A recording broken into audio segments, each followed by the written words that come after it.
something, Granny? I feel sorry for Mr. Drysdale. Well, that poor man might as well be single with his wife gone all the time. He's a lost soul, Jed. I was glad you invited him over for supper last night. But even my cooking didn't cheer him up. Yeah, I noticed he hardly touched his plate of grits and possum belly. Even when I spooned on some gopher gravy. He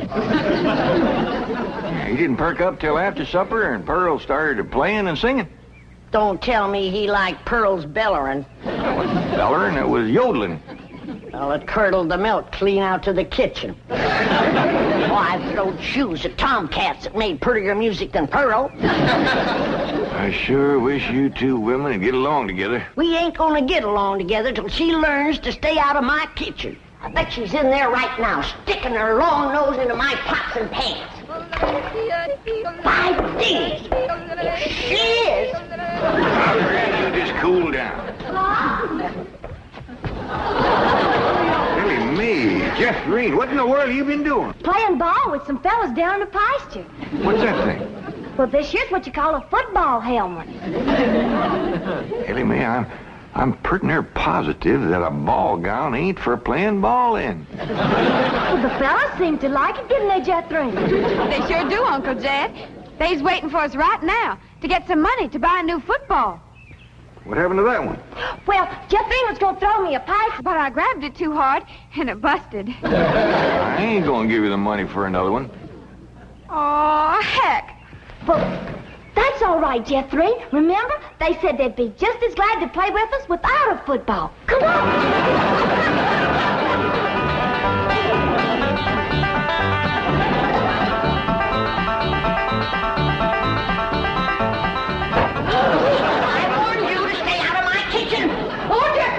Save you more. Protect me from that wild woman. Hold her, Jethro, so I can tackle her. Granny, a thing like that could smart. Put me down, big overgrown put. Hey, what's going on here? Jethro, put your granny down. Put me down. He was fixing to whomp Ma. I'll whop her. Here, Ma, now it's a fair fight. I ain't gonna whomp nobody. Well, then you tell Pearl the next time she sticks her nose in one of my pots, I'm gonna cook it. It is my bounden duty as a mother to supervise the victuals of my growing children. Don't tell me they is still growing. The Clampetts side of the family has always been big, strong, strapping folks. It's your family that brought in the runts. Who you call a runt? I think she meant you, Granny. He's about as helpful as a high wind in a prairie fire. Come on, Pearl, you and me's gonna have a talk. Jethro, you stay here and help your granny cool down. Okay, Uncle Jed. Granny, would you rather I held you under the faucet here to cool off, or took you out to the cement pond and ducked you? Try either one and I'll bash you flatter than a gander's arch. Now, Pearl. Cousin Jed, I know just what you're going to say. You're going to say, Pearl, stay out of the kitchen. You're going to say, that's Granny's kitchen and it's none of your business. You're going to say, stay in your room where you belong. That's what you're going to say, ain't it? Ain't nothing like it at all. What I was going to say was, it seems to me that a handsome widow woman in the prime of life ought not to be hiding herself in the back part of the house, working over steaming pots and pans and dipping her playing fingers into soapy water and hoarsening up her beautiful singing voice yelling at Granny. That's what I was going to say. Praise be. Why don't I keep my big mouth shut and just listen? You know, Pearl, you got the gift of making music. And I reckon there ain't nothing these city fellas likes better than that. Really, Jed? Yeah, remember last night Mr. Drysdale was here and you was playing and singing and yodeling for him? Yeah. You brung that poor lonesome man a lot of happiness. Jed, you ain't agreeing in me, are you? I'll give you my word. Remember that song you sung, The Flowers That Bloom in the Spring, tra-la? Yeah. Well, you had Mr. Drysdale believing it was spring. No. Yeah. While you was still singing, he went flung open the window, stuck his head out, and started taking deep breaths just like he was really smelling them flowers. I reckon he liked my yodeling. Pearl, he like to went wild. I reckon them city fellas don't get a chance to hear much yodeling. 'Cause when you throwed your head back and cut loose, it really grabbed a hold of him. It did? He gripped the arms of his chair till his knuckles turned white. Then he commenced to rocking back and forth and moaning like he's under some kind of a spell. And his eyes commenced to circling in his head, and real tears run down his cheeks. Before you got done, he was limp as a dish rag. I had to help him to the door.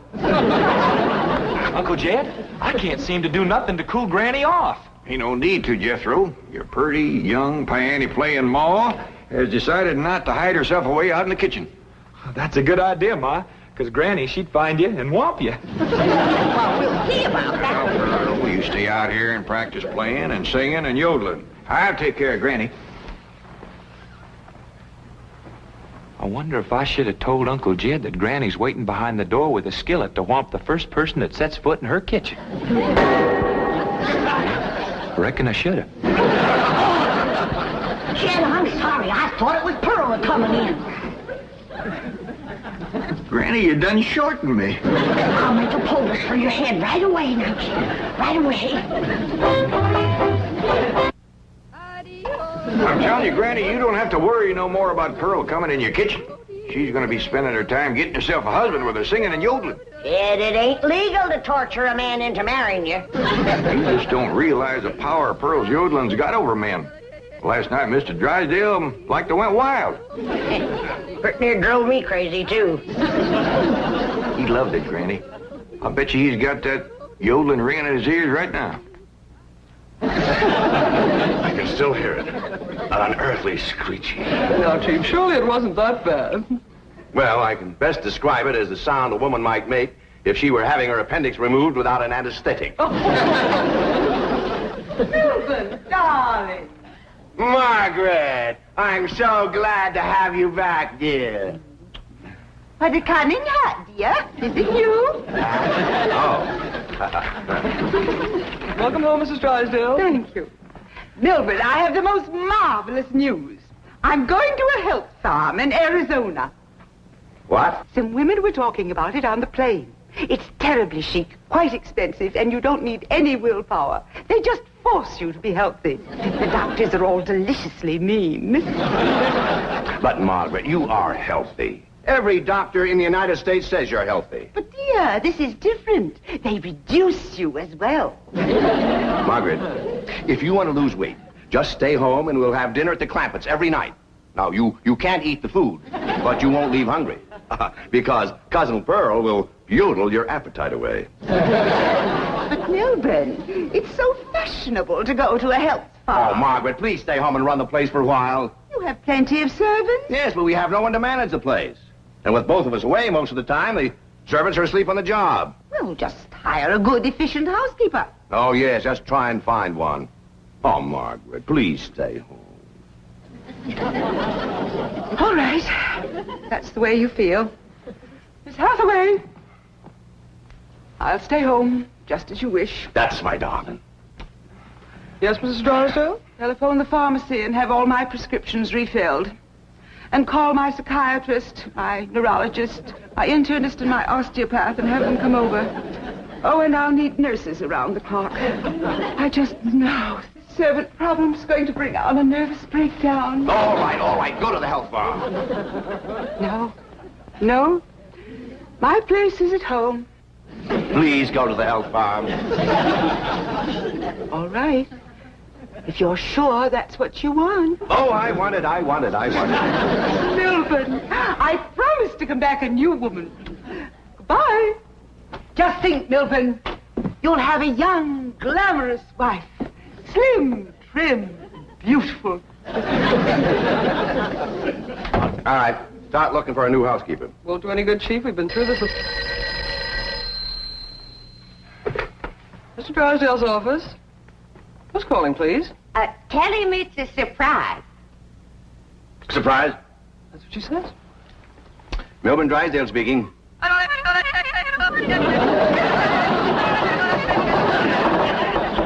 in the world is that? That is Pearl Bodine yodeling. Now, when she comes up for air, tell her I was drafted. Chief, she might be the answer to your housekeeping problem. What? Be nice to her. I'll explain. Hello? Hello? Hello, Mrs. Bodine. How nice to hear your voice again. What are you saying? Mr. Clampett says that Pearl is such an industrious housekeeper that Granny is jealous. She might take over your house and hers and solve both your problems. What about that yodeling? I won't be there. And I defy any servants to sleep on the job with Pearl around. Hello? Hello, Mrs. Bodine. I wonder if I might come over and talk to you for a while. What, talk to me? Well, what about?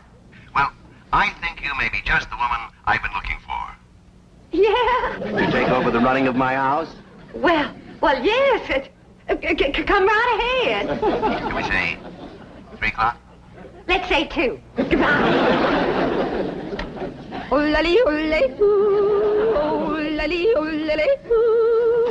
Will you stop that infernal caterwauling of yours? It might be infernal caterwauling to you, but it's pure catnip to me.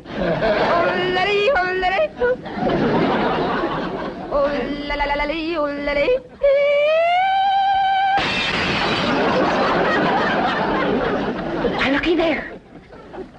I hit such a perfect note, it busted the glass. It wasn't your voice that busted the glass. It was your face. We'll see who gets the last laugh when my sweetie comes. What, sweetie? That's for me to know and you to find out.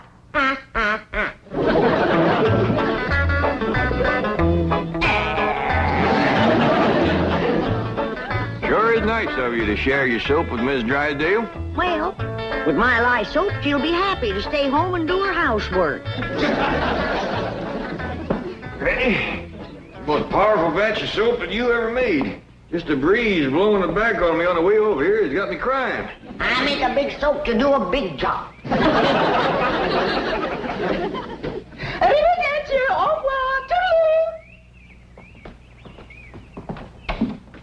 Howdy, Miss Drysdale. Hello.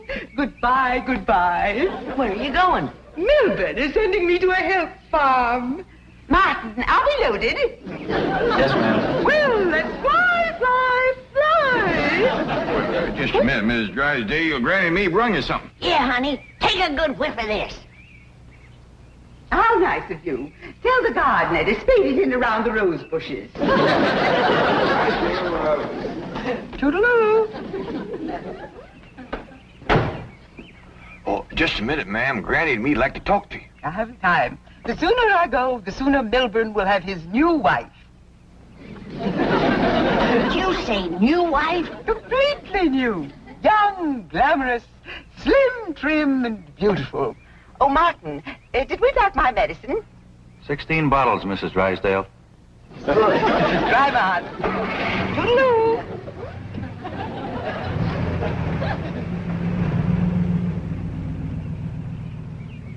How could a woman be so cheerful about her husband getting a younger wife?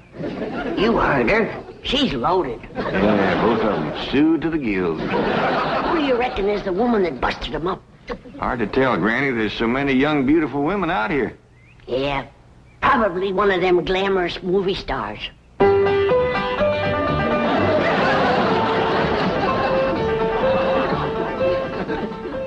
Hey, Ma.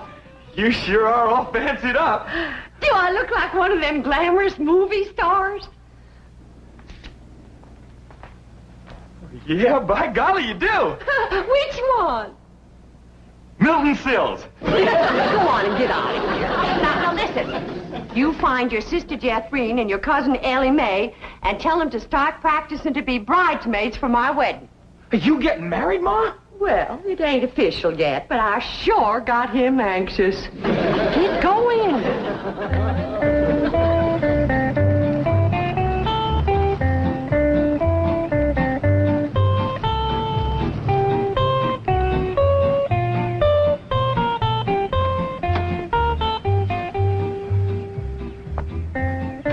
Pick me up in about 15 minutes.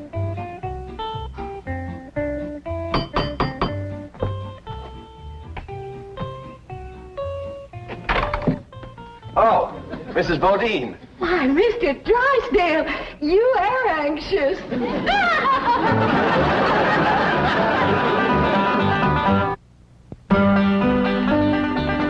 I'd have had a little more notice, I'd have baked your sweet potato pie. It's one of my specials. Oh. Won't you sit down? Thank you. Here, I'll take your hat. Yes, sir, I just love to cook, and I love to sew, and I love to keep house. Yes, I've heard you're an exceptional housekeeper. But I ain't one of them fussy ones. No, sir, not me. I say a man's home is his castle, and it is the duty of a woman to make him comfortable. Oh. Hurry up. Yes, sir. Man works hard all day. And when he gets home, he has a right to enjoy himself. Take off his shoes and relax. And listen to some soothing music to calm his jangled nerves. Please, Mrs. Bodine, not like that. Mr. Drysdale, I've got to ask you to keep a grip on yourself. We're all alone in the house. If you want me to keep a grip on myself, I must ask you not to play or sing or yodel. I understand. Kind of makes you go all to pieces.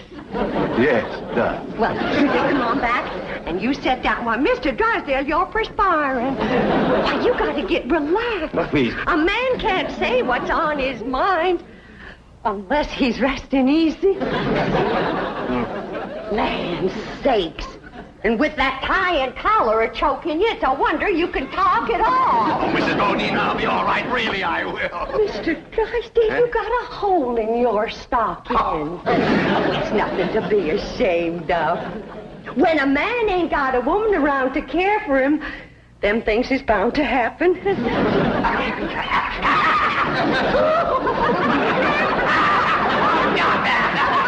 I declare, Mr. Drysdale, you're ticklish.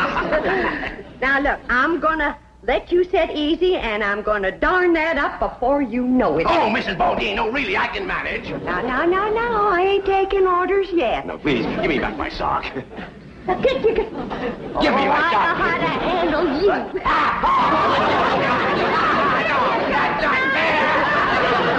Uncle Jed, Granny, Ma's gonna get married. What? Oh, true. Well, she wouldn't tell me, but she was expecting him any minute. I reckon he's inside right now. Let's go in and see who it is. No,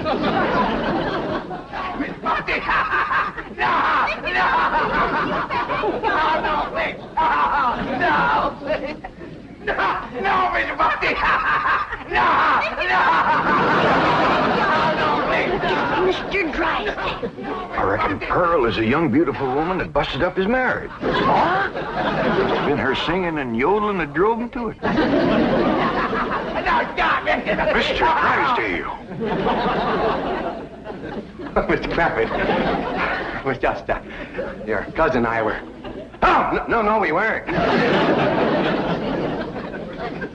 Jethro, leave the room. Leave the house. Did you have to come back right now? We was just going great. Pearl, what's the matter with you? Man crazy, always was. Mr. Drysdale, get yourself decent. I'll be back to talk to you.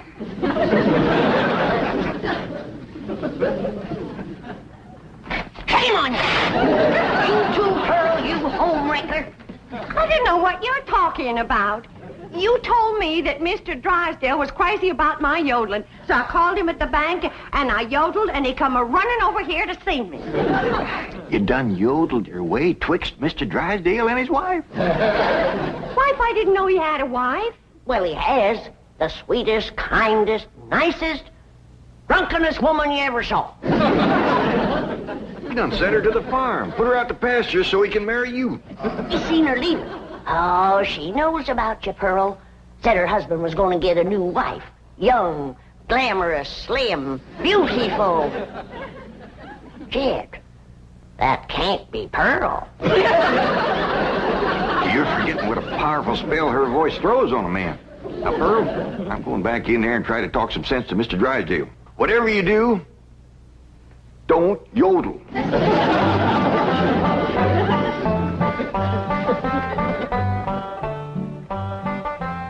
Oh, Mr. Clampett, I'm terribly embarrassed about the picture we must have presented when you came in, but I assure you I wasn't at fault. Yes, your cousin Pearl is one of the most... Yeah, my cousin Pearl admitted that she called you on the telephone and stirred you up. But she didn't know you were going to send your wife away to make room for her. Oh, but I didn't. In the first place, my wife is never home. Second place, if she does come home, there's still plenty of room for both of them. Mr. Drysdale, I hear tell that you folks out here behaves mighty different than we's used to. I know you're carrying a heavy load on account of your wife. But I just can't let my cousin Pearl get mixed up in any kind of goings-on like that. Well, then, if I can't have Pearl, can I have Granny?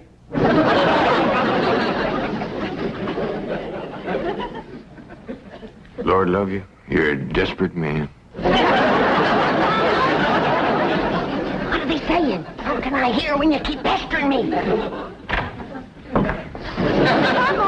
Oh! Jed told you not to yodel. I was screaming. Tell the difference. What in the world happened to you? We was playing football with some boys. Yeah, and they sure was dumb. Jethrine was a-toting the ball, and they kept a-tackling me. Go get cleaned up, both of you. But Jethro says you want us to be bridesmaids at your wedding. Yeah, who you marrying, Aunt Pearl? What's his name, Ma? Puddin' and tame. Ask me again and I'll tell you the same. Now, get upstairs. That's a funny name, Puddin' and Tame. Oh, Ma don't care. She once said she'd marry Humpty Dumpty. Well, I like Jethrine Tame better than Jethrine Dumpty. That poor man in there is so sick of his drinking wife, he is wanting to marry either one of you two. Last one in is an old maid. We's trying to save the marriage, not bust it up, and I think I got an idea that'll do it. Now, I want you two to wait in the kitchen, and when I bring Mr. Drysdale in, I want the two of you. Yes, sir, Mr. Drysdale. Both them fine, hard-working, good-cooking, housekeeping women is in the kitchen there. All you have to do is go in there and take your pick. Oh, this is marvelous of you. Nobody knows. Oh, no. And they took the pledge.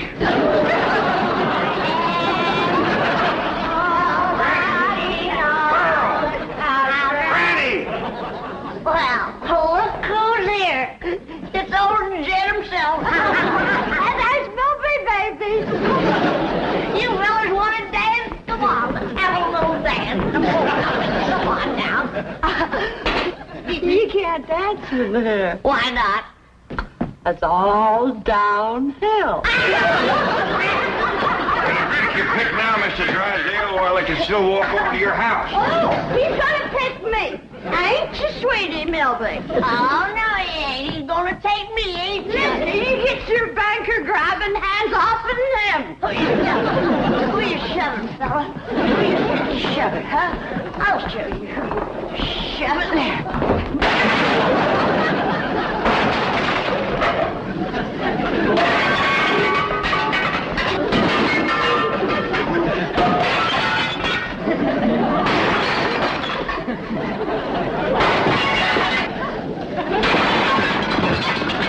How about taking both of them, Mr. Drysdale? No, thanks. You done it, girl. Bless you both. Pearl, you were just great. So was you, Granny, darling. Together, you saved that man's home and you saved his marriage. Now, don't it give you a good feeling? Yeah. Well, I'm kind of winded. I think I'll go upstairs and rest. Call me when lunch is ready, Granny. Oh, now, just a minute, Pearl, honey. We got a lot of mess to clean up here. Granny, darling, you give me strict orders to stay out of your kitchen. Remember? Why, you low down, no good. Here we go again.